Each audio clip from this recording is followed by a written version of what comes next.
Ladies and gentlemen, this is the main event of the evening. And now, it's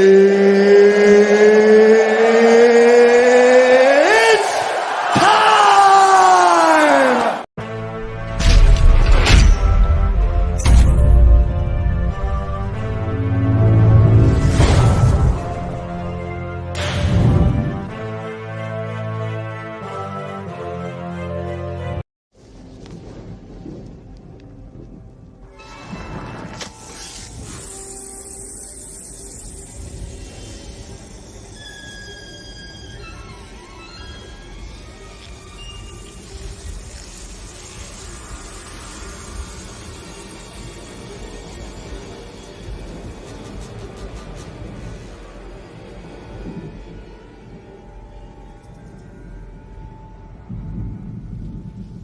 Snakes.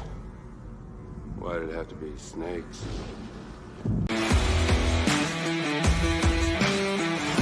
Covering all your favorite parts of the 50-yard fight. This is the Inside the Walls podcast with Zach Kyleman and Jim Mernier. Welcoming in fans of the 50-yard fight. This is the Inside the Walls podcast live today on this beautiful Saturday afternoon. Well, afternoon where I'm at, evening where Jim's at. Zach Kyleman here, welcoming you on in. Yes, it is time to enter the snake pit. Why do it have to be snakes? Well, we got the sixth team we got to deal with, and it is the Carolina Cobras. I'm going to bring in my co-host here on this live show. Again, you want to chat with us? Go into the chat room here. It is my good buddy, good pal, good friend here, partner in crime, whatever you want to call it. He is Jim Mernier over in Jacksonville, Florida.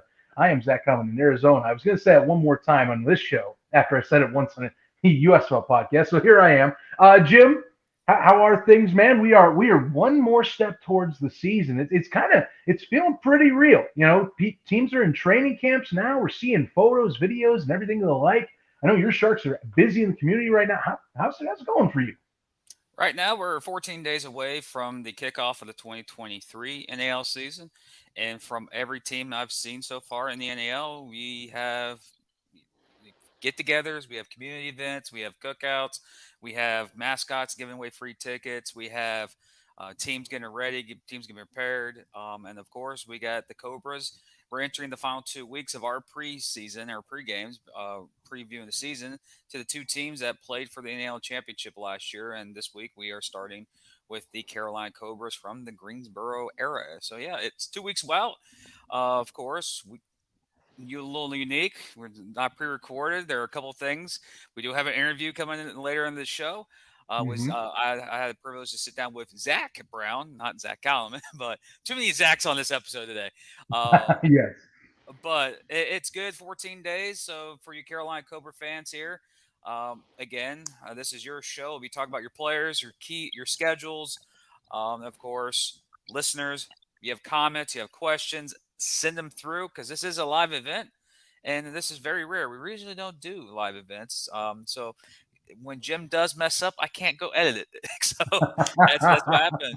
But for the people who are listening to the podcast platform, yes, this was a live event, so you missed out. If you're listening right now, appreciate it. Welcome to the Inside the Walls podcast live event. If anything, for you folks on the podcast, you know, I recommend, Jim's kind of, I think, hinting at this other thing too. You might want to head on over to our YouTube channel where we do the video version of this show. Helps us get the audio for you.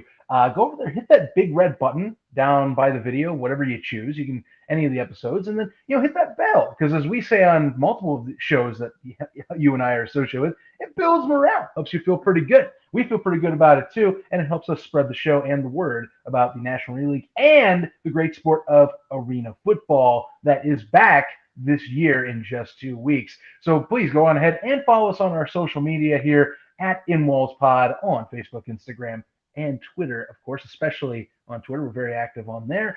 Facebook-wise, hey, go check out the NAL community. You guys know where that's at. Otherwise, just look up NAL National Arena League group. It's one of the biggest groups in the Facebook place for arena fans. You'll want to tune in for that. Anyway, now we get all the semantics, all the stuff out of the way. I already have seen JPN here say hi. So hello, good sir. Welcoming you to the live stream. We'll try to acknowledge as many quotes and comments as we can, of course, as we go through the evening on this show. Episode 89, as we said, the Snake Pit. Let's dive into this thing. Carolina Cobras. So, I would say some decent changes, some big names moving places for them. Runner-ups last year in the NAL. Didn't have a bye week last year. Got all the way to Albany, and sadly things kind of fell off the tracks in the worst way possible as the Empire kind of steamrolled them in their own building. A few changes though, but again, we talked about the Cobras in a few other episodes and hinted that they're kind of they can be like it's kind of a dark horse-ish team right now. There's some pieces that are big names. You're going, okay, I like these additions, but can they gel enough along with the addition of especially new head coach promoted from OC James Fuller, bringing into the reins now, coming back to his first head coaching stint in the NAL since he was with the Sharks 2 years prior, or 3 years prior. Or 2 years, two. I'm counting this season. It's two. 3. Prior. It's two. He was there prior, but yeah. There's a lot of things that are new to the Carolina Cobras. We have a return of a MVP. We have a return of a quarterback who's won a championship. And we have another quarterback that played in Jacksonville, played Carolina last year, and now he's there again in Malik Henry. So you could say you have the familiarity between Malik Henry there from last year, and of course Charles McCollum, a star quarterback in the NAL a couple years ago. He led them to a championship, and he gave Jacksonville a run for their money in 2019. So he is very well experienced in Carolina. And of course, you have the weapons that are there still: Lance Evans, Adam Smith, and you have other guys like Miles Kelly that's showing up this year. And of course, our host today, not host, but our interviewer today, Zach Brown, he returns. He's a fan favorite of both Jacks and Carolina. So it's going to be an interesting season. Now, Coach Fuller, this is his second time around as the head coach for an NAL franchise. So it's going to be unique. I don't think the pressure is as high in Carolina as it is in Jacksonville, but the players that are returning, there are familiar names in there. So, but yeah, it's a unique season. And when we get to the interview for Zach Brown, he even states about last year how this team, like we've stated, and we get bashed by this all the time, Zach, is that we said that Carolina was the best team in this league for most of the season last year. They were. A good chunk of the season. Problem is, sometimes the best teams in the league don't win a championship. And Albany won the game that mattered the most, the very last one, and they're the champions. But most of the season, Carolina was the best team in the league. They got on the gate, came out of the gate on fire, won 4 or 5 in a row or something like that. Then they lost, and they went on a continuous and more win streak. And Albany caught up to them, got the 1 seed from them, and then beat them in the game that matters the most. And it was what Zach said is that caught fire, ran out of the gas. And he basically said that the no bye week, which you mentioned just moments ago, really reared its head towards the end of the year. And we stated that last year, how you can tell it's Jacksonville, Carolina were just going through the motions at the end of the year because they were just trying to, preserve players before the playoffs started. And Zach and Brown mentioned that. So, but there are some key players. So I did get up the current roster for this, and now sometimes the technology works for me. So here we go. There's 3 slides. There we go. Let me get the other stuff. It's live. I can't do any editing. It's live. Of course, there's a couple of familiar names up there as we see already. Derek Ziegler, an NAL vet, a couple of first teams. Adam Smith, who came out on the scene last year, that really propelled himself as one of the top tier play quarterback, I think, for a couple downs, but he's mostly a wide receiver. He shined in the early to late tier second half of the season last year for the Carolina Cobras. And of course, there's some other names and other players that are popped up in there that have experience in the game, like Charles McCollum. There he is, the vet himself. When you have a ring, that's all the experience you need. You just walk around and show the finger. You got Kenny Ville that's returning. You got, of course, we just mentioned Lance Evans, and also Ronnie Hall, which is a big key addition. That secondary is just as good. Yeah, that's a great addition to their secondary with Veal. That's going to be an awesome secondary between those two. And of course, Zach Brown to back there as a linebacker slash fullbacks. He wants to. He said on his interview he wanted to return kicks. So, but then again, you got other guys out there that's Martin Lowell. But the one guy I want to mention, I don't think it's on here yet because I don't think it's updated. Is what I said, Malik Henry is returning to the Yes. Carolina Cobras. So you do have a quarterback battle probably of coming in this season, but if you have a clear cut number one, I think is Charles McCollum right off the bat. As if you won a championship, he's the guy to lead the way. But I've always stated quarterback competition in fall camp produces winning results in the regular season, Hmm. and the best quarterback will win. So it's exciting that we can finally. We're 2 weeks away, so all this preview and stuff ends next week. So hallelujah! But still, there's a lot familiar players in Carolina. So I don't think. A lot of people asked. I had conversations with a couple of Shark friends and a couple of people that we know personally how far the drop off will Carolina be this year compared to last year? I don't think it's going to be that far of a drop off. The talent's still there. The quarterback present is still there. Different faces, but the same mentality. Yeah, and I think one thing that's going to be key with the Cobras, even with Josh Resinella moving on to different ventures after the season, James Fuller was there as their OC for all of last year. This was a pretty easy adjustment to move up. You're keeping basically the same program together with him staying. Mhm. So you got the same mentality, the same concepts that he wants. And you're going to have a lot of the key guys, like you're talking about, a lot of key linemen, Terrence Ames, Derek Ziegler, Walter Thomas, who had a lot of solid moments later in the year for the Cobras last year. Those guys returning, having your big men there is going to help open a lot of things up for especially the newer talents that might be in the passing game. Although Lance Evans and Adam Smith being familiar in that offense already helps a ton.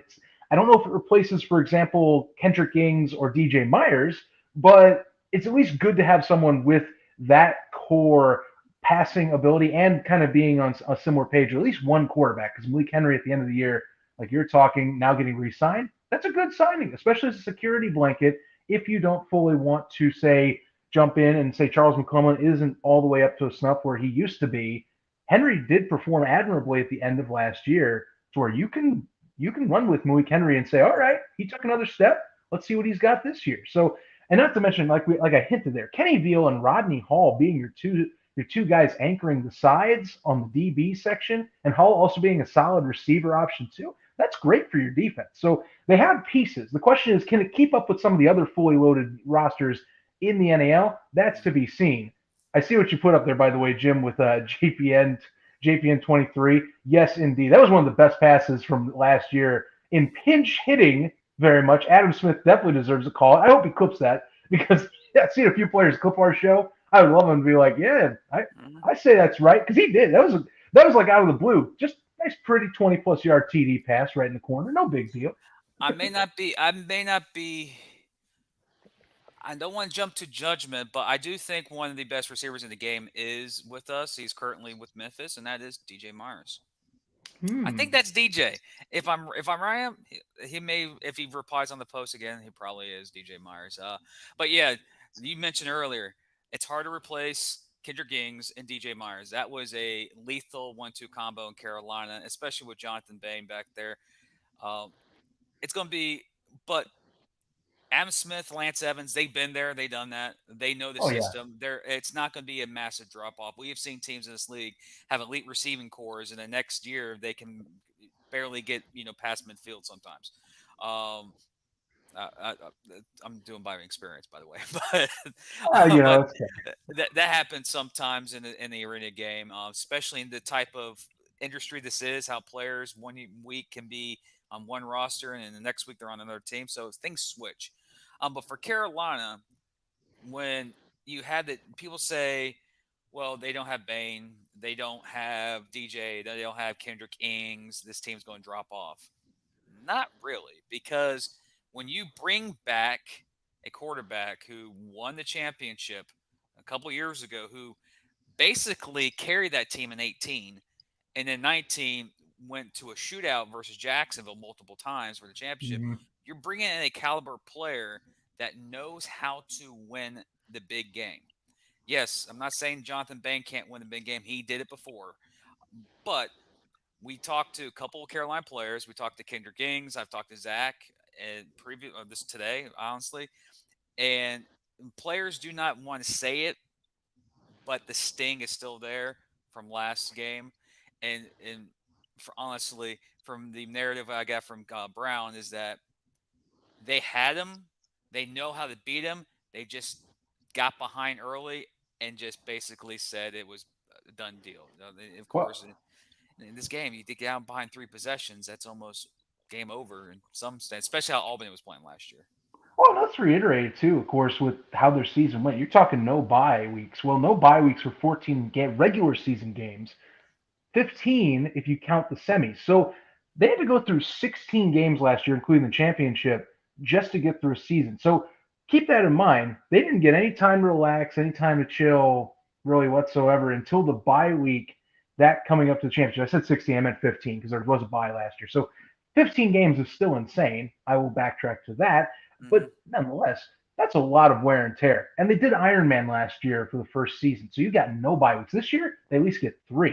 So that's going to feel real good for them that they can at least kind of spread some things out for them this season with some successes that they might have. So keep that in mind. That is a crucial element to this. Arena is a very much a fast-paced, heavier hitting sport, and you got to be well conditioned, and you have to hope that you are going to stay conditioned and healthy through that 15-week course. Now they get a little bit more time. The hope is that you can have some of that retool that they Hmm. did this year with some star players kind of going to new places where some were last season.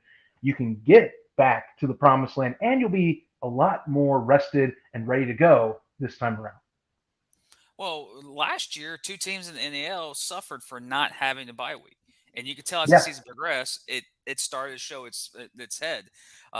Like simple injuries, like maybe a bum knee or a twisted ankle, they were becoming major issues at the end of the year because they didn't have bye weeks. Like everyone else last year had a bye week, had a moment in their season where they can, decompress, then boom, go. yeah. So Carolina and Jacksonville did not have that last year. This year, everyone has it, so they have a time and a chance to decompress and go. Yeah, absolutely. I want to point out something in the chat because I also agree, and thank you, chat, for pointing out. Yes, indeed. Jordan saying that, of course. I also saw that Ralph Judkins here. Smash that like button. That helps also spread the episode. We're trying to grow the arena game too. It's not just growing the show. We are also trying to spread the word of the National Arena League and arena football itself too. So please go ahead and do that as you may. Let me think here. Some other stuff with the Cobras. Actually, something I want to bring up that's recent news. They've been adding a few more ownership pieces to their slate. John Kane, as we know, came over very recently, former Albany Empire minority owner who came over now part owns the Cobras. He actually brought another Albany native and former Albany Empire superfan, Paulie Walnuts, is going to be joining that sector. So just wanted to bring that up too. That ownership has been expanding a little bit as we go. I can see this is a data comment right here. Thanks, David. Sorry. Appreciate all you tuning in. If you aren't watching the XFL, we're glad to entertain you right now. Apparently, I made that comment in the last episode about that about Orlando, and someone mentioned to me, "It's like, man, you just took a nice shot at at the Well, okay. Guardians." I'm like, I did. I don't So, remember doing it. Then I listened over the episode. I'm like, oh, I literally did. so here's a fun quip, Jim. And I'll say this just to show you, like we were talking with Orlando's successes that might we hope transition over. Hmm. The Guardians today, as of this live show in Orlando, they only had 7,800 fans at their latest game. Now, credit, keep in mind they are now 0-6. Still, you know which team had a better end of year attendance for one of their games? The other Predator. hometown football Yeah, team, Predators, yeah. had a little But over seven, 8,000. but 7,800 in Amway Center is Well, a that'd be lot. incredible.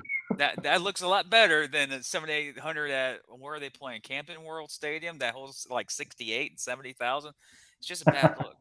But Yeah. yeah, I think I'm the one. I think I took a shot at them. I didn't mean to. Then David posted there, one of our loyal listeners, uh, uh, contributed to the show. So that's fine. Like, there's more people here than this. Always That's appreciate. Always appreciate both Dave and David here. Both of you gentlemen in the chat. Thank you for tuning in, by the way. But speaking about the Carolina Cobras and speaking about attendance, ladies and gentlemen, remember to get your season tickets now. Go to carolinacobras.com or visit Ticketmaster. Every single team in the National Arena League, Ticketmaster is up for single game tickets. And if Yes, you're indeed. any Albany fans, I know we have some Albany listeners who may catch the podcast version of this or jump in later on the show. Uh, if you want free tickets for the kickoff home opener, Ooh. smash that like button. We'll see who has it. And we'll be giving away free tickets next week with Manas and I forgot. No, I'm not going to announce the players yet. I'll wait till We're just next gonna, week.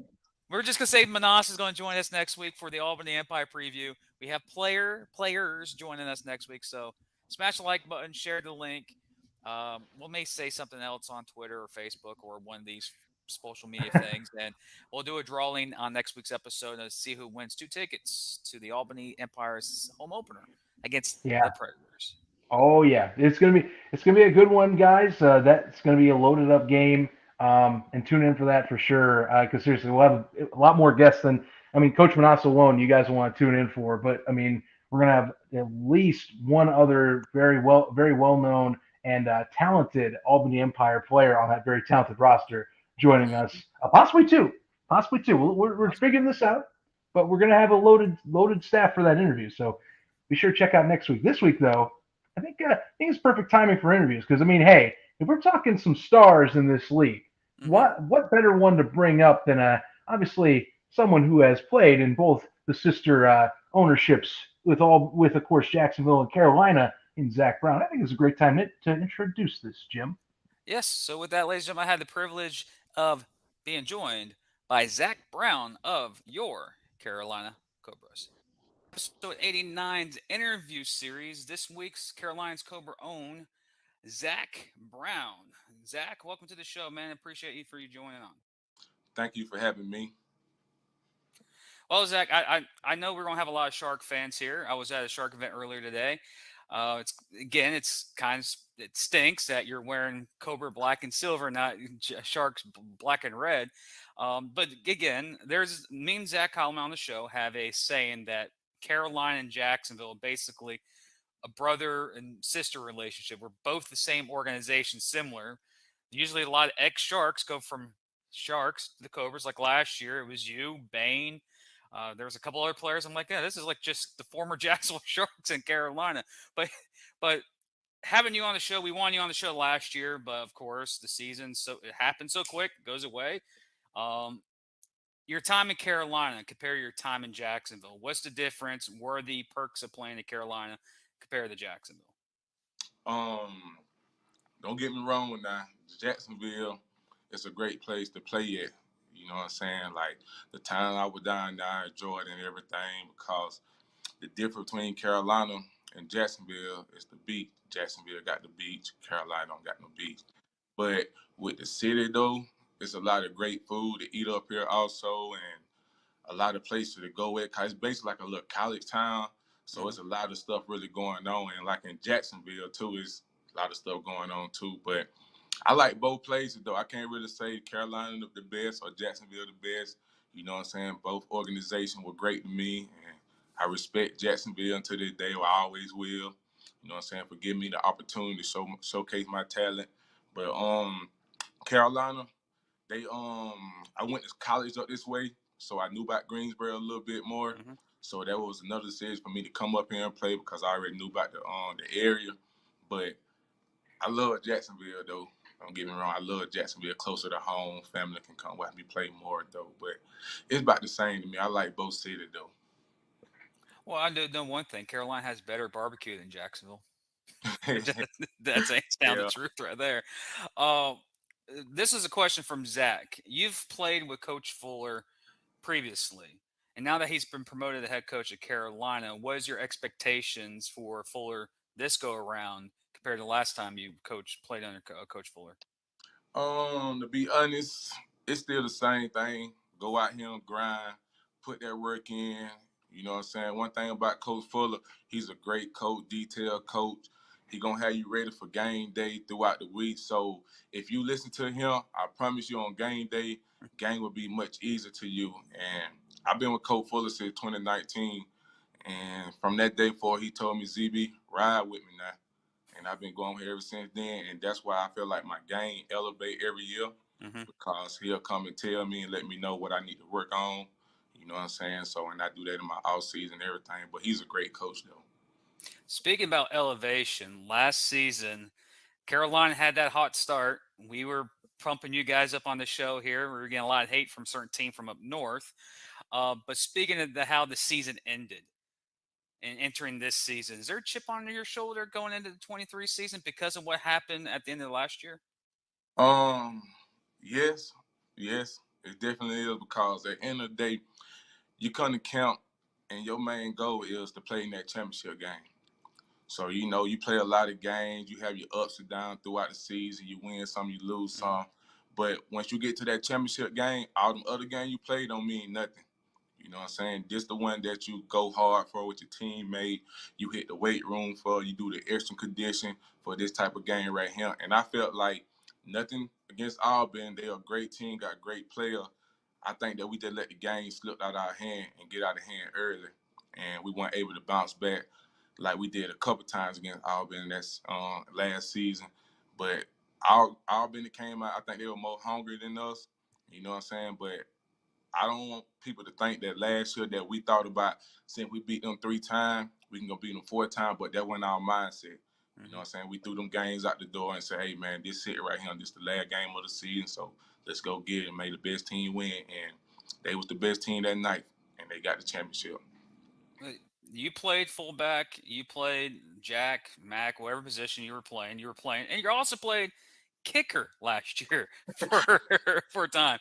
That was like, I think, a running joke on this show that week. We're like, well, Zach was kicking against, I think it was Albany, what, week 2 or week 1? That was the game. It was like a home game. I remember it was a home game, though. Because I remember sending a text at the end of the game to Coach Reznauer, and I'm like, so why Zach? He's like, we had to act, and that was the first person that popped in my mind. I'm like, oh, okay. It was unique when I saw, is that Zach Brown kicking, doing kickoffs? He can kick, he can run, he can catch. He's the ultimate package, Carolina. It was a great highlight, in my opinion. But as a player being put in that situation, how unique is it go from a position that you see every single day, kickers kicking the through, goes, oh, this could be easy. What was your mindset going through the kick? And you realize, like, oh, maybe kickers, this is not really an easy job. Yeah, well, I think TC, I don't know how TC got burnt or somehow, so he had to throw somebody in the kick, and I think Eames was gonna kick it at first, and then I was like, Eames, I got you. You just hold the ball and I kick it. But once I started running to the ball and kicked the ball, I think Eames moved the hand, the ball fell before I kicked it, so that's why it went like that. But it was a learning experience, though. I just do anything to help the team, though. You know what I'm saying? And we weren't trying to kick it no deuce and everything. We were just trying to get a squeal kick, keep the ball in play and everything. But I enjoyed the experience and everything. You know, we joked about it too. It was like, now, ZB, you just stay do what you do. You know what I'm saying? You're not a kicker. But it was just, like I said, an experience that I learned, and I enjoyed it, though. But the kickers, they do got a hard job to do now. I had a conversation with Daniel and Justino here in Jacksonville and talking about kicking. And he goes, it's all in the head. He goes, there's 100 kickers out there that can do the same thing that I do. If it's not in between your 6 inches and your skull, it's all mental. If you're not getting straight in your head, you can kick the ball all day you want, but if you're not mental and kicking the ball straight, it's going to ruin you, especially in this game, especially the goalposts being that short. And we had a fan question right here. Seeing that you did a kickoff, you're a linebacker last year, fullback last year. Any returnings going back there to return a kick? Is that in your future? Hey, Coach Fuller, you hear this? But I wouldn't mind doing one kick return just one time for the season. You know what I'm saying? Like, it ain't nothing but a 50-yard. It ain't like it's 100-yard that I got running 100-yard if I break. But I wouldn't mind doing a kick return one time, because I feel like when they see me back there, they can be like, oh, that's a big guy to hit down there. And I know the first man ain't going to bring me down, so I think I get a couple yards. I'm going to run it back, but I'm getting on the other side of the 25 though. That, that's a positive outlook on. So for me, as a D lineman / offensive lineman back in my day, 50-yard field, no. I don't care if it's 150. I don't care if it's 25. Like my mission is just to block somebody for 5 yards, and the whistle blows. That's it, and walk my behind back to the huddle. Sorry, that was just me back in the day. That's why I don't play football anymore. I think that's the reason why I was too lazy after the whistle was blown. But speaking of newcomers coming into your city, you got a returning NAL MVP in Charles McCollum, and you have guys like Adam Smith and Lance Evans returning to Carolina this year. What player are you most looking forward to working with again this year? Or are you just happy that the season is literally 2 weeks away and camp's in full swing? Is it newcomers that you're impressed seeing that? Are you looking forward to? Or are you like just happy that the season's going and you got your crew, most of your guys back from last season? I'm happy to really the team that Coach Fuller put together. I'm happy to play with everybody. You know what I'm saying? The newcomers, the vets, and everything. Especially Charles, like being a quarterback, he definitely gonna make the game much easier for the offensive side. And you know, with Derek Ziegler, the center, he coming back. Me and him been rocking together since 2019. So we so coexist together that it's hard to break that bond. You know what I'm saying? We me and him talk almost every other day in the off season. You know what I'm saying? Working on our technique to try to be even more better for our quarterback. But also another player too that I like to play. I'm glad to play with is Kennyville and KJ. You know what I'm saying? They somehow, they play DB. They some great dudes, great ball hawking. You know what I'm saying? And then with Lance coming back, Adam, it's just a lot of great players. And also we got Mikael that played with Jacksonville last year. You know what I'm saying? That I think he was number 2. Great addition to the team. But I'm ready to play with everybody though, all the newcomers and the vet, because I think we're gonna have a great solid team this year. But speaking about your team, we got a question from Zach, which, of course, if you're watching the stream, ladies and gentlemen, he's not here. He's currently still moving, but he says, with the additional specialists in the game, are you attempting to just play a specific position and stay there? Like you just want to be the fullback, or you just want to be the jack or the mac, and that's your position the entire game? Or are you going to be a non-specialist player this year?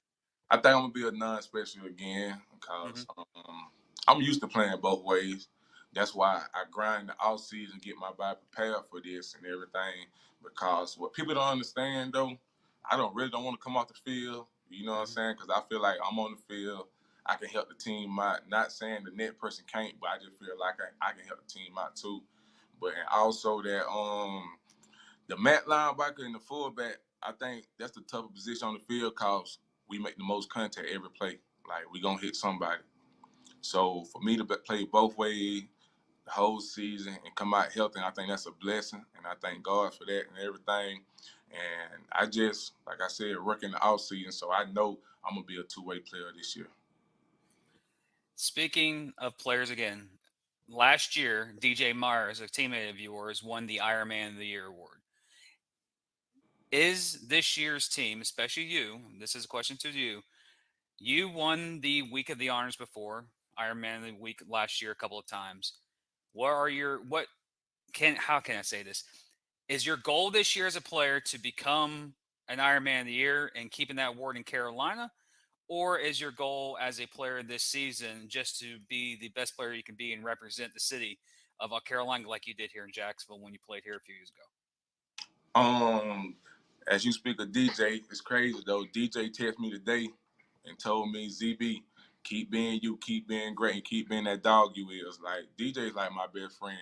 And you know what I'm saying? Before he got chosen for the Ironman Award, we talked about it and we were just like, bro, one of us gonna win it and all this right here. And we respect each other. Once he won it, I was proud of him because he is a great athlete. He is an X-factor for a team. So I'm glad he playing with the Memphis Snowboats. Showboats. Showboats, you know what I'm saying? He deserved it, you know what I'm saying? But my goal this year is just to be the best version I can be for the Carolina Cobras. And if the award come up for me to win it, I'd be glad. But my job is to lead this team, be a great leader, and show the young rookies what it takes to be a pro. and be Mm-hmm. a winner also. So, and the main thing, everybody want to win the championship. That's the main goal for me too, to win the championship. If I play football, that's like what my coach says. It's just strange in this sport that we play. We play 12-week season, 5 preseason camp weeks, and we all play for a ring. That's it. So we kill each other for 20 some odd weeks for hardware that's going to just be on our finger for probably a day or so. But I tell my coach back then, still do. I still have communications with them. Like, how many rings did we win when we played? He goes, 0. I was like, okay. I really wish I had that rings that I won something. But anyways, uh, speaking of DJ, again to the fans out there, especially Zach Kallman, USFL podcast, I think they're about to have him on a show on their other podcast. So if you're watching this, ladies and gentlemen, tune into them. DJ is coming back. Again, genuine guy. You guys were here in Jacksonville a couple weeks last year for the last 2 games of the. Basically, it was our last 2 home games, but met DJ, trying to talk to you, but you're too busy on the other side of the sideline talking to a bunch of other Sharks fans. I'm like, where's Zach at? It's like you're on the other side. But speaking of fans, the fan base in Carolina, I can see is they have a group of people like we do here in Jacksonville that cater to the fans. Um, is there an event coming up this week or next week here in there in Carolina for like a fan get together or fan fest? And if there is, can you tell the fans where to find that place at? We just had one today from 12 to 3 at Buffalo Wild Wing, and Oh, we had a couple people come out and everything, and some of the fans from last year came out and everything. But I think our next one, I don't know, I think tomorrow, if not tomorrow, is next Sunday in Winston-Salem at the David Buster.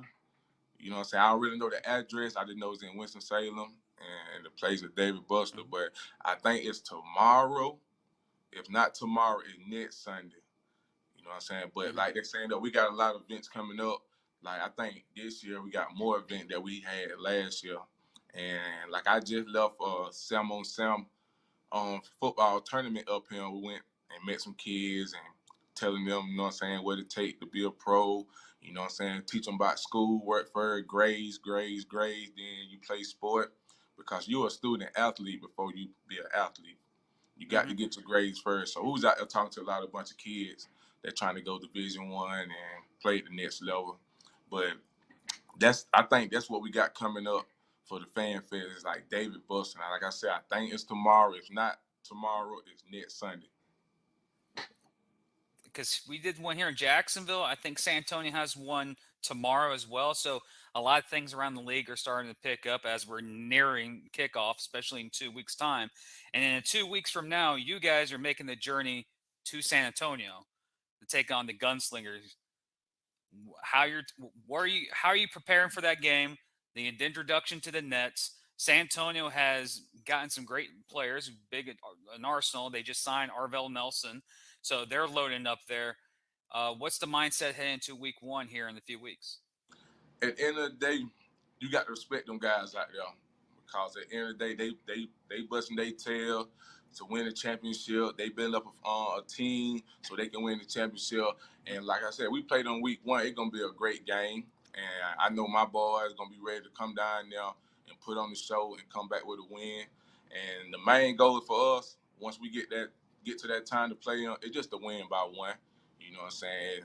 Ain't no telling what gonna happen with the Nets. Hmm. First game back with the Nets, so our main goal is just to win by 1. But we know San Antonio gonna bring their A game too. I got much respect for that organization. Well, we had Kendrick Ings on a couple of weeks ago for the Mustangs preview, and we talked about the Carolina beginning, how you guys started off the season on fire. Like you won, I think the first 5, you were 5-0, and you suffered your first defeat. He says he said that Carolina basically what he believes is like you got out of the gate so fast and so on fire. As the season progressed, it dragged on, and as the season came to the end, it seemed like everyone caught up to you as a player. Will you rather have that hot start or a consistent flow through a season where you catch on fire at the right time, except for catching on fire too early?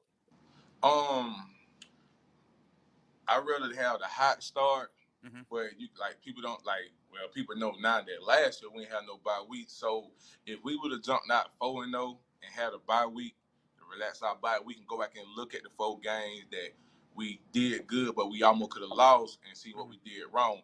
But since us playing every week, we couldn't go back to last week because we got a new opponent coming up this week, and we got prepared for them. So a lot of teams that had bye weeks, they sat down and watched our game while we playing, and they did their research on us.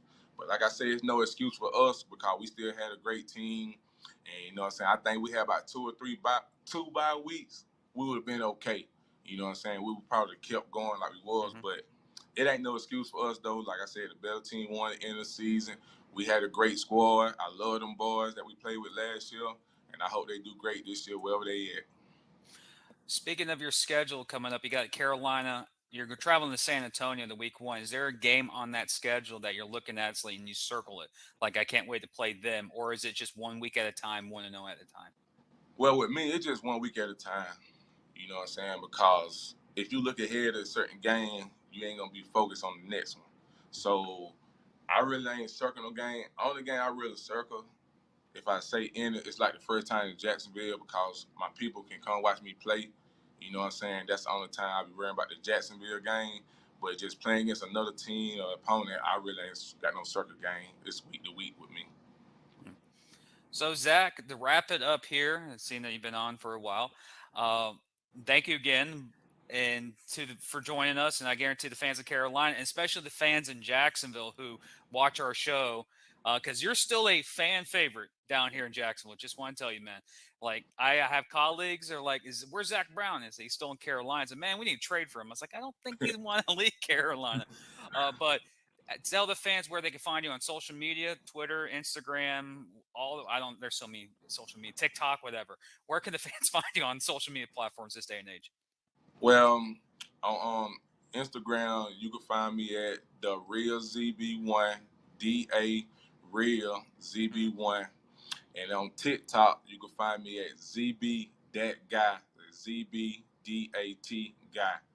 You know what I'm saying? That's most of the platforms I be on, and also Facebook. Y'all already know Zach Brown and everything. But I also want to say shout out to the Carolina Cobras Nation, everything. Shout out Jacksonville. You know what I'm saying? I still love y'all down there too. Okay, one more question.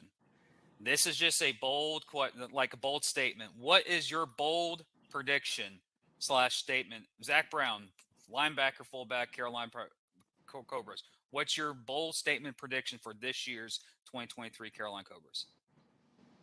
Number 1 seed, home field advantage, and win the championship. Hey, if you don't have that mindset, why do you even play this game? Am I right? Yes, sir. Exactly. Ladies and gentlemen, that's Zach Brown. I'm Jim Mernier. This is episode 89, the Snake Pit Live event. Coming up next, more coverage of the Carolina Cobras and NAL news here on Inside the Walls podcast. Covering all your favorite parts of the 50-yard fight. This is the Inside the Walls podcast with Zach Heilman.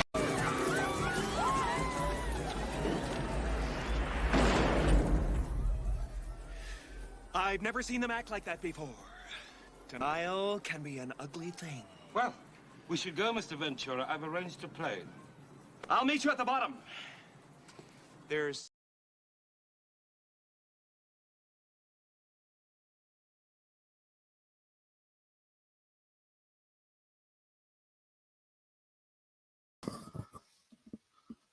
Like it. Well, yeah. Sorry, folks. That was weird. Push the wrong buttons. Don't trust me in my technology. You just made the list. Oh, I know. Yeah. That was Zach Brown, ladies and gentlemen. Now the other Zach is returned with me. But yeah, I'm here. Again, thank you to Zach for joining us, for joining me this afternoon in his busy schedule. Right now, I think he's at practice. They did have a late practice over there in Carolina. A lot of these teams are having a lot of social events with their community. So they usually practice at night while they visit the community during the day. So thank you, Zach Brown. you're a legend here in Jacksonville, and you're a legend up in Carolina. Appreciate you joining us today. Yeah, he definitely. I wish I could have been on that interview. Just things, as you know, are busy on my end, but solid stuff. And I mean, a lot of things we can take, of course, from that. I mean, look, Carolina definitely. You can tell, as you were saying, leading in. Things didn't go as planned last year in August, and I think that's a chip on their shoulder for returning players. And as he was saying, they got some good ones on there that they're bringing on that they're going to be able to compete very well right out of the gate. Something else I liked about that interview, this is the part I was wanting to talk about the most, just because I think as the NAL community, this isn't even just for the Cobras.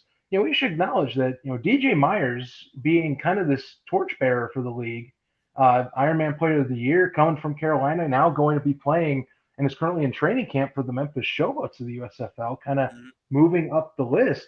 That guy, alone, as Zach put, hard worker, true dedicated player, team focused and oriented, first true and true, and definitely earned that spot. And I love the kind of the companionship between the two with the Ironman of the Year awards, because it was kind of neck and neck there with both of them in that, and saying, you know what, no matter what happens, we need to be happy for each other. We both have had excellent seasons. We both were part of one of the best teams in the NAL last year. Mm-hmm. That's really great camaraderie coming from a guy like Zach there, who has definitely been one of the class players in this league.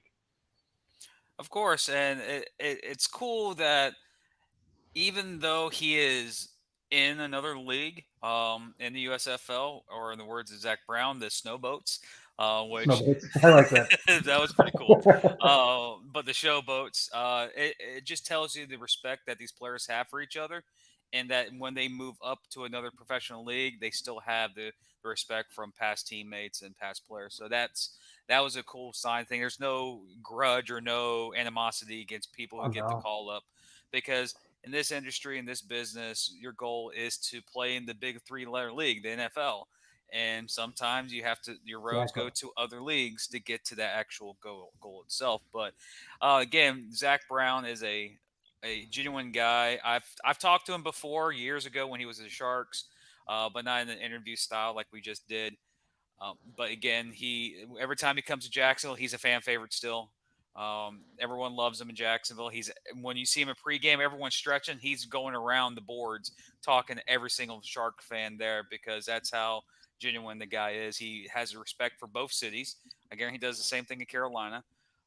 He has a respect for both cities. He has respect for both fan bases, and he's just a good, genuine guy who loves the arena game, who loves this sport, who loves to play football. And fans respect that from players, that they give to the community. And as much as you give to the community will give back to you. So that's one thing I like about Zach Brown. That's one thing I like about DJ last year. He was the same, very genuine guy. He talked to you. Go, Zach. Yeah, I didn't mean to interrupt, but I saw a great comment. If you want to pop that up from JPN here, because can't forget about Joel Powell. We've talked about Joel Powell on our tweets as well. Another guy, playing in the XFL. He's making some plays over there, special teams and in the safety position over there with the Arlington Renegades. But yeah, both those guys are torchbearers for this sport, and that's great to see. Now, just here's the thing with the XFL broadcasts. If they can just acknowledge the NAL, that'd be great. That's all I'm asking for, because they acknowledged his play with the NIFL, but I'm like, oh, you got interrupted midway through the accolades. Like, dude, no, National Relay League, mention that, please, because that this league deserves that attention. Arena football deserves that attention, Well, especially with his accolades, we had a couple players that didn't make rosters that came back to the NAL. Naquan Murray, Antoine Grant. I think there's a couple others that try to make the attempt. I think Prince Shinola is Orlando trying to make an attempt. And I think Jackson from San Antonio went to the Brahmas, San Antonio Brahmas, and came back to the Gun. Yeah, Justin Alexander, who was not Jackson. His last year first team All NAL. Dude went to the Brahmas. He's staying in his hometown, and that's a great, by the way, we talked about this already, a great re-signing that they got off the exempt list back. So he's going to be a game wrecker once again, as long as he doesn't get called up by the beginning of the season. We'll see. But if he's there come April, that's going to be awesome for the Gunslingers. But that's what we're talking, like guys like Myers, guys like Powell, those are two dynamic Cobras players that made impacts last year that they're going to go shine in these alternative leagues, and they can show off what the other skews of football is, especially arena. We're trying to regrow the sport. It's in a weird, like, I would say it's getting better across the board, all leagues, but we're still a ways away from where we were back to where we were like a decade plus ago, Hmm. and that helps. These little bits, they help. Seeing those talents get those next steps, that helps a lot. And I hope to God that Myers not only sticks, but that he gets to play and excel as a receiver, and the announcers get to talk about the NAL on broadcast, and I will get all giddy and get to tweet about that. Of course, and of course, we talk about arena football through its history and about how players get a chance to play in other leagues and they move up. Everyone goes to the main ones. Everyone goes to Kurt Warner. Like he was bagging groceries and played for Iowa. Then he went to the NFL and won the Super Bowl. I'm gonna stand right here, and I guarantee the chat will blow up. People in Albany may hate this, whatever, um, or any team that's had history in the other arena leagues. Kurt Warner is the guy who holds the pedestal to the sport because of where he's at right now, what he did. The best quarterback in the arena game was never Kurt Warner. He just got hot, found the organization that wanted him, moved up to the NFL and shined. That's what your goal is in this league, to move up. The best one's Aaron Garcia. The problem is he just stayed in the arena league and became basically God mode for for you Dragon Ball Z fans out there. In the arena game, he just set records like crazy. But receivers, like one thing that gets like with Albany a couple of weeks ago, a touchdown Eddie Brown, who finally followed us on podcast. Thank you, on Twitter, and liked us. Yes. Eddie Brown is a big stable. He's a big name in the arena game, but it irritates the heck out of me when I watch the big letter networks, Fox, ESPN, and them talk about the news about Albany, and they don't mention touchdown Eddie Brown. They mention his son. Yeah. I His mean, it's son, still. yeah, his I mean, son's a Brown. bigger name, but Right, Eddie but I mean, Brown you is the wonder reason. exactly. So I was going, Eddie Brown made the Firebirds, made the Albany area. He's a stud. Yeah, Antonio Brown became Antonio Brown out of college. I think it was Western Michigan. I think he went to, and then he went on to go. Don't want to get it wrong. Uh, he went to the Picks. He was drafted by the Steelers. Am I right? Yes. Yeah, he's Okay, drafted by the Steelers. Was originally from Western. Played for Central Michigan. Central Michigan. I knew it was one of the Yes. directional schools in Michigan. Yes, Mm-hmm. Played for but Central Michigan.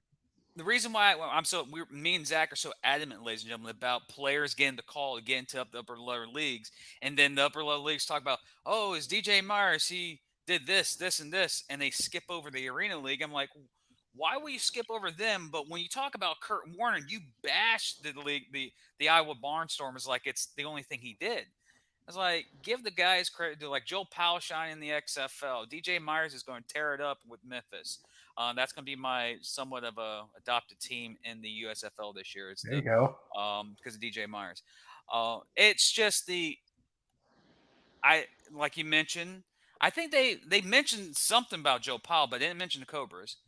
But when you go in the past and it's like the major leagues that cover this sport want to avoid the arena. They always talk about his college, maybe where he played at in Europe, but they'll never mention the the the other arena leagues, the other old arena league, or the National Arena League. They will skip over it. But if it's Kurt Yeah. Warner, they bash the Iowa Barnstormers like a hardcore. I'm like, if you're going to do it for him, do it for Eddie Brown. Eddie Brown just became the VP or the president of Albany. They did not mention one thing about Eddie Brown. They all talk about his son 100% of the time. Yeah, Antonio Brown is the owner. But come on, Eddie Brown's what made the Albany franchise and their history and their team. Touchdown Right. I Eddie mean, Brown. That's the reason. I think if anything, it just I think that just Sorry for shows, like ranting. I said.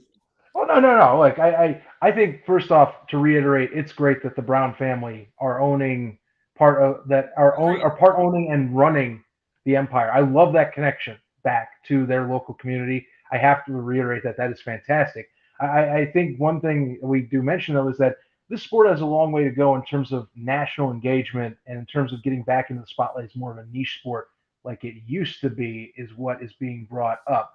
Because I will say that Eddie Brown definitely, like you're talking Eddie Brown, Aaron Garcia, as you brought up, and of course, as Jordan's bringing up. These are star players. As Chris Siegfried, when we talked to him last year, as we brought up, they were arena star players. These are guys that made their name and their career Hmm. in the arena space, made it their sport of choice, that where they made an impact and they made a living off of. So, I think we still have a bit of ways to go, but the more we see guys like this make it to next level like that, the more that helps. We just got to get a little bit more time, I guess, to talk about the backgrounds of players because it's funny. Pal, as I said, they brought up his NIFL days with Lehigh Valley, and then Hmm. they had to stop because mid broadcast they had something go down, so they just completely bailed on it. I was like, no, you were right there at the AFL and the NAL content. You could have talked a little more, and it's like, shoot. Well, I guess we'll take the Lehigh Valley nod real quick. Not too bad. Don't get me started on Lehigh. I miss Lehigh.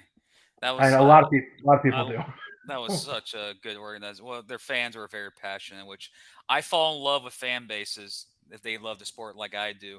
And Jordan even says like, "I'm not going to flex my muscle here." He's been saying it all year, and Jim is now saying it out loud. I'm with you, Jordan. I'm with you. This has been me for years, with or without a podcast. I'm like, there's players that you look in the past, like Tiger Jones, to name a few. Even quarterbacks, Bomber. Like he can list so many players. The goat from the Chicago Rush, who's the game. He's on the cover of the video game. Yep. Like there are certain players that don't get the recognition, and they always will skip over the arena leagues.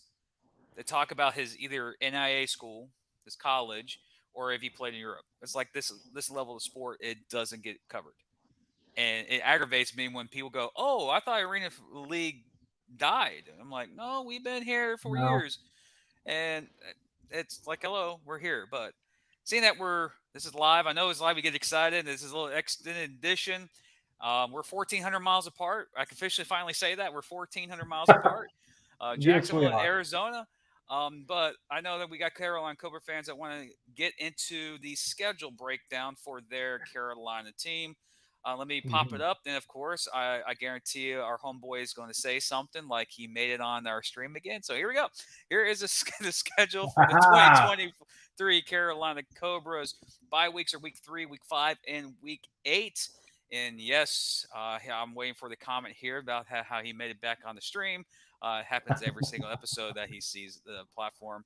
Um, Key games, as you know, they start on the road at the San Antonio Gunslingers. Is for people who are listening to the podcast. Their first home game is week 2 against the Warbirds. Bye week, home against the Empire. Bye week, home against the Predators. Then at Milwaukee, or not at Milwaukee, really, they're not the Milwaukee Mustangs. Milwaukee. At the Fayetteville Mustangs. Now that you see what happens when I start talking about old school arena football. I go back to the old Milwaukee Mustangs, Milwaukee Iron days. 3 bye weeks before week 8. A lot of heavy home games in the first half of the season. A lot of testy road games, but they play Jacksonville at home to wrap up week 17. And again, a lot of these schedules, like we've said the last couple of weeks about the Cobras, about the Mustangs, about the Predators, about the Jacksonville Sharks, there's always 1 or 2 games that we have to circle and say this is the game that will determine their season. And like we've said, between the Sharks and the Gunslingers, it's always the matchups against the Empire. Are they going to be the team take down? And again, Carolina was there last year. Carolina swept the Empire in the regular season, but lost the game that mattered the most. And the question is, you look at the schedule, very home game heavy early in the year. You got that 3 game road trip, week 10 through week 12 at Mhm. Warbirds, Predators, and Sharks. And again, the Carolina Cobras have a 14-game season, so they have 3 games against 2 opponents. Their 2 opponents are the Warbirds and the Mustangs. Benefit of the doubt, I think they got a good draw between the 2 teams they play. In my opinion, the key game, of course, is where to determine this team. It will be, in my opinion, right after the gauntlet when you start the road trip to West Texas. Are they in contention? Is that first half of the schedule get them? And does that second half, that key 3 game road trip at week 10 to week 12, does that separate them from the pack to the contenders, or does that push them back to the back teams to compete for possibly a 4 seed in the schedule. Yeah, I think the road stretch from week 10 to 12 is a good one to look at. I like to point out with weeks 1 through 9, they do get their 5 of their 6 opponents that they play throughout the season. They get to sample that as they get to start the year, and once they hit weeks 2 through 9, they get to basically, kind of get one game, take a little time away, see the competition. Second game, take a little time away, see the competition, and vice versa. So they do have a lot of split set games, 2 games apiece, that they have to play opponents. The only one that they'll play 3 times is in, of course, Fayetteville, where they're going to be at Fayetteville twice. Keep that in mind. So that series, depending on how good Fayetteville is, that could be crucial to them, kind of with some tiebreaker scenarios.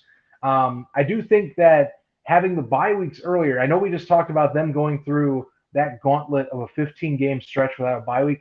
It's great that they have bye weeks. They do have a week 8 bye, but they still have to go through 9 straight games before they then hit the playoffs, if they do get to the playoffs. So it's not as bad as last year. They do get to at least rest up and be fully healthy for that stretch run of games that they have to end the season. But it still is a pretty long stretch of competition you have to play, especially now that you're going to be later in the year. You're going to have to do a lot of your bulk of road games away from North Carolina. Keep in mind that week 2 through 9 stretch, the farthest away from home you're going to be is week 7, and that's roughly 2 hours down the road in Fayetteville.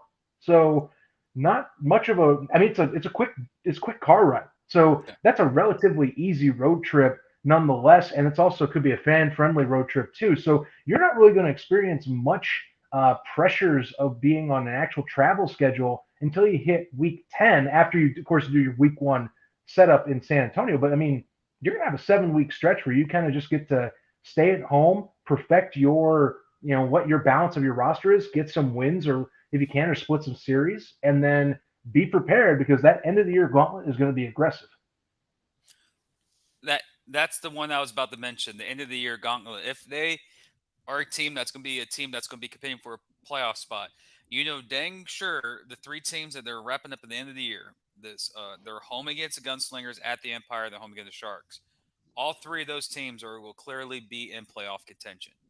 I believe those would be the top 3 to 4 teams that will be in the consideration for the postseason. There could be a 5th team in there, possibly, or an Orlando, or maybe a Warbird. There's always that 5th team that sneaks their head into the mix at the end of the year. But that you're home, away, and home, probably against right now, based off what we've seen off of rosters, the 2 better teams in the league based on roster, and the Gunslingers and the Empire. And of course, you're going to play against possibly. I'm not, this is not me making a bold statement. This is just me basing off facts from the last 5 years in the NAL, and the coach who is over here. Jacksonville, I think, will have the best defense in the NAL this year. That's just my mindset, because you look at the history over the last couple of years. Columbus has had the best defense because of Coach Gibson. I think that translates to Jacksonville. So I think that Jacksonville Carolina 2-game set is going to be pivotal. Thank God we're not playing, or both teams not playing each other 4 times like they did last year. Yep. But for a team that has been wanting bye weeks, like Carolina from last year and like Jacksonville last year, both of us get 3 bye weeks. So, but again, that first 8 weeks of the season, the first 9 weeks of that season, this season, you look at Carolina, pivotal to win at least 3 of those 4 home games in that first 9-game stretch, and split maybe Fayetteville and San Antonio. So right there, you look in 6 games, 4-2 stretch. If you're 4-2 right there going to week 10 at West Texas, you're putting yourself in a good position for the great term I say, if you've listened to our show for many of episodes, of 89 of them, the muck. Is Carolina a part of the muck this year, or are they going to be the team that's outside the muck this year? So, because the show is going on a little further, those are our key games, key moments. So let's just switch up and go quick, because we did promise that we will be answering questions to the fans, because this is very rare that we don't get love and support from our fans. Not really. They're always on this 100. No, they're great. But again, if you want to ask questions, ask them now. After bold takes for 2023, we'll get to the fan questions to wrap up episode 89 of Inside the Walls podcast. And next week, again, Albany Empire are coming next week. Ticket giveaway, interviews with Coach Manasseh and a couple players, and much, much more as we're 2 weeks away from the kickoff of the 2023 NAL season. Zach, my man, bold takes for Carolina Cobras in 2023. Bold takes for the Carolina Cobras. I will say bold take for me that I think you will have to have Malik Henry finish the season for Carolina. That is my bold take. I don't know if it's going to come down to health. I don't know if it's going to come down to performance. And this is, I don't want to fully doubt Charles McComb. I just have a feeling that Malik Henry, being how he was at the end of last season, kind of showing off some of the spark he had when he came to Carolina, being with James Fuller, again for another year. I feel like if they have a chance and that they feel like they want to make a bold move, that's what they're going to do. So I think by the end of the year, if they do make, like, say, maybe not desperation play, but something like, say, they need a bit of juice to try and push themselves over the hump, don't be surprised if for some reason they switch to Malik Henry and say, you're our guy for that final stretch. My bold take is not really bold. It's more of a gamble for sorts. As much Gamble, as you I say? love the much as I love the Carolina Cobras, as much as I have Zach Brown on the show and support, I don't think this Cobra team has that big of a drop off this year. I do say that Carolina does make the playoffs. They do make the playoffs. They're my fourth team out of the four teams. They will be the 4th seed. And my bold take of this season is that Carolina makes the playoffs as a 4 seed and becomes one of the 3 4 seed teams to knock off a 1. Oh, okay. Bold take of That is pretty 2023. bold. That is pretty bold, Jim. Not too question. Now, I did play a video here. So this is our time. Let's see if it works this time. If not, we're just going to scalp it. You did see it. I pressed the wrong button earlier. I see. Fan questions are next. Put your questions in. We do have a couple already. Fan questions are next. Any question, any team, any league, or NAL, any team, any player, whatever. Send them through. Start it right now.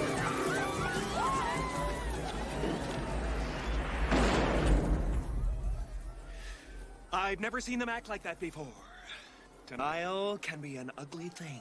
Well, we should go, Mr. Ventura. I've arranged to play. I'll meet you at the bottom. There's still one more thing I must do before I go. And here we are. So Here we are. our first question is from a loyal listener. Is Dave Williams. How many guys from last year's team are back with the Carolina Cobras? Last time I checked, 9. Yeah. Again, the rosters do change from time to time. They did release Mishan Robinson, but I don't think he was going to play. They finally officially released Tommy Grady on their play report. I saw that, and I'm like, really? Finally, a year and a half later, they finally have this. I was like, oh, okay. I mean, of all the things last season, it seems so weird looking back, going, "Oh yeah, Tommy Grady was a thing for like 1 week." Almost forgot about that, but didn't, of all things the Cobras could have had happen. But yeah, I mean, it's not like a massive amount of the roster, but it's those 9 folks, or at least that group, is your stars and your veterans. So the people that know the system and you can just go week 1 with. So I don't know what Jordan put Joe Hillis for. I think he was referring to stars that don't get enough attention earlier in the show. Oh, see, yeah, that's what. There is. I was gonna say, there's another question from Dave Williams, actually. That's Predators related. Predators related from Dave. Yes. What do you think of Larry Beavers being cut by Orlando? Yeah, that was too bad. And I think Larry put it on his own Facebook, by the way. It was a complete business decision, no animosity towards the organization. We've talked about it in our Predators episode. There's a lot of cooks in the kitchen in that specialty department. I thought he was going to be safe from last year because I thought he was a solid Ironman player for them. But it's not Coach Higginson's team anymore. This is Herky Walls, so it's whatever they need at the time. Sadly, business decision, but it is what it is. Too bad. I hope he gets at least one more opportunity. I know he's very much a very seasoned veteran at this point, but if he gets another shot to play somewhere else, I'd love to see him play. And we have a question from never mind, I forgot to answer. Um, completely was going to the next question without answering the question. Larry Beavers is one of the top receivers in this game over the last couple of years. So him in New Jersey, him down in Orlando last year. He bounced around. I think he was in Albany last year too. But you look at the players that are down there right now: Clarence Williams, Rob Jones, Prince Shinola. There's another guy, Alani Outlaw, We have Jared Laughing Dangerfield. How, Dangerfield, and it's a loaded receiving core. We even said that there's going to be players that are going to get the axe because of how loaded that receiving core is. I think Beavers does find a landing spot. He will find a spot somewhere in this. He's good enough to play for any team in this league. It stinks that he's not going to be in Orlando, but I won't be surprised if you see him pop up maybe in Fayetteville or Carolina or probably maybe Jacksonville again. Gibson likes players that are talented players, and he fits that mold. But from what I've seen from Gibson and his mentality, I don't think he's going to reach for an older player. I think he'd rather find that young up-and-coming guy and build around him.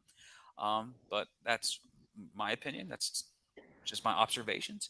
Also, this is a personal question from our friend Jordan to you, Zach. With the move to Arizona, are you still planning to go into a game this year? That is to be determined. Ideally, if I can make it work, wherever the championship's at, that's my main goal. I would like to go back and do a second in a row for myself. Otherwise, regular season games kind of feeling out of the cards. It's just I'll be honest, I got a lot going on right now. My new not this show job. I am just starting training with this week, so I have to feel a lot of things out. But I think for me, the championship in August is my main goal. If I can go to that, that'll satisfy my requirements that I want to do with the NAL. Just because I had such a great time last year, and I hope that Jim and I can meet up for that. So yeah, that's my goal. The NAL championship specifically for me. I know Jim has a lot more games. He's already. I mean, shoot, you're in Jacksonville. You're a season ticket holder, so that kind of clarifies things. For me, I just need that one. Give me that one experience if I can get to it. Possibly a championship game. Possibly it may appear because you're busy coming up here in a couple of weeks. Heading back this side of the country to Birmingham to Memphis, so you're gonna be busy. Exactly. So someone has to hold down the fort here and cover arena game while you're doing everything else on your end.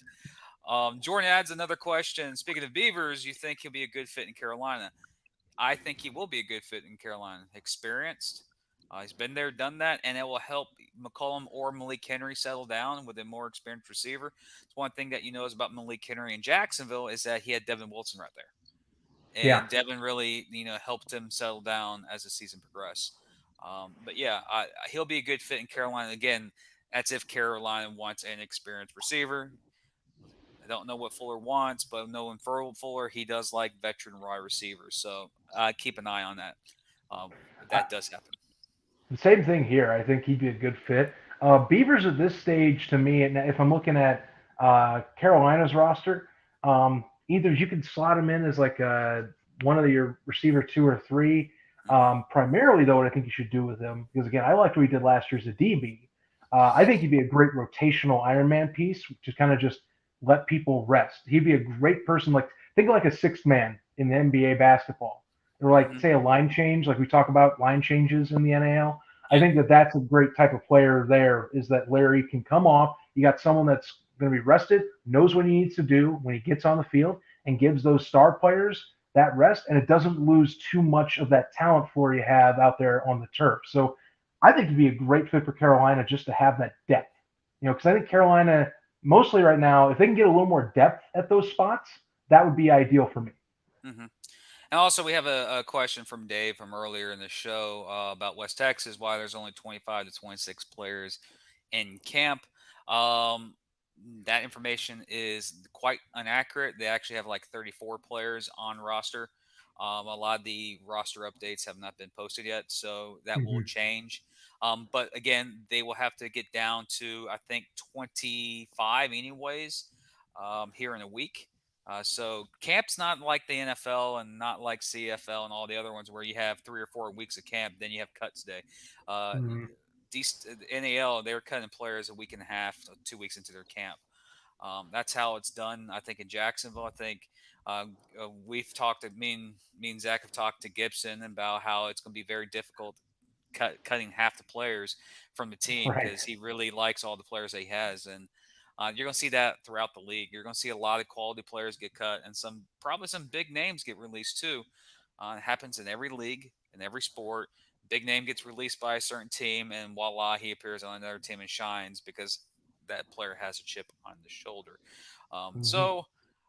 Okay, other stuff. Um, Jordan, a couple of things. Thank you, Jordan, again for helping us um, with the graphics and with your dedication on the Discord. Yes, we have a Discord, ladies and gentlemen. Link is in our description. It will be in the description after the stream is done. Discord, we're pretty active. We don't share league secrets.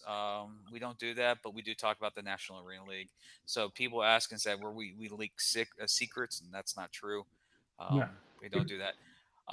Okay, David. No, no, David didn't ask a question. That was just him taking a shot at Orlando because of our stream. We had more people than him, than the attendance people down in the the Guardians game. Oh, David. Uh, I think, yeah, but any more questions out there for the fans? Again, I appreciate it. Put your questions down. We're going to wrap up the show here in about 2 to 3 minutes. Again, Carolina Cobras season starts. Remember, go get their tickets now at carolinacobras.com or visit Ticketmaster for all your ticket needs for the National Arena League. Every single team has single game tickets available now. Also, like, share, subscribe, hit the bell, builds morale. We're giving away Hmm. tickets to the Orlando Predators and the Albany Empire home opener next week, where we have Coach Manas of the Albany Empire on the show with a couple players, playa, Players. whatever. Um, uh, Crap. Nice. Worst comes to worst, we can always do an audible and get Levesque on. That's always fun to get Levesque on the Oh, show. there you go. There you Um, go. but with that, that is next week's episode. And in 2 weeks, the whole crew is going to be on hand. It will be me. It will be Zach. It will be Mason Espinoza. And we'll be dropping two Yeah. shows in 2 weeks. It will be our preview show of the 2023 season and our week one preview show. So basically, it's kickoff season.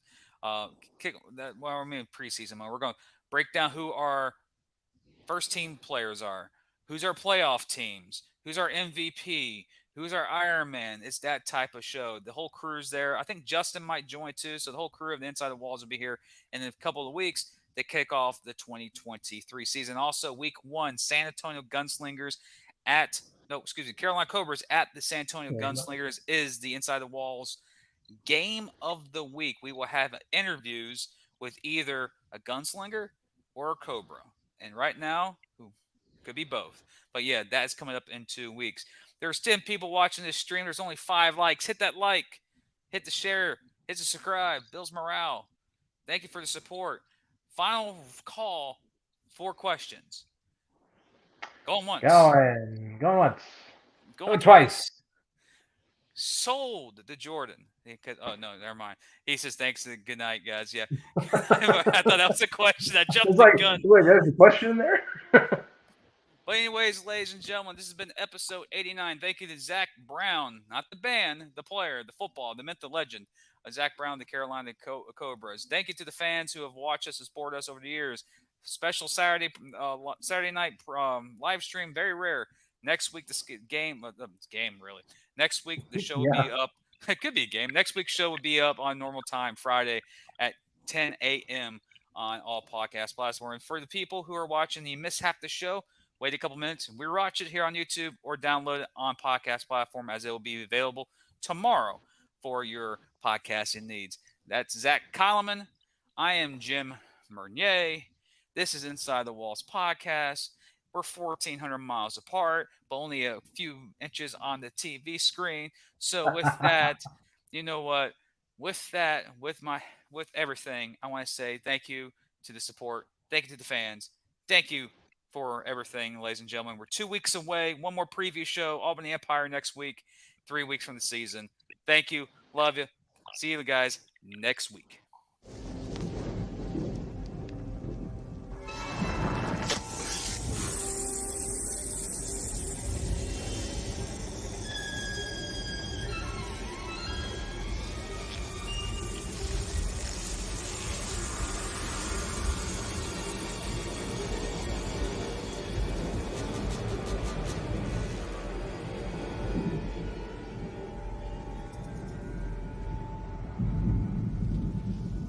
Snakes. Why did it have to be snakes? Covering all your favorite parts of the 50-yard fight. This is the Inside the Walls podcast with Zach Kyleman and Jim Mernier.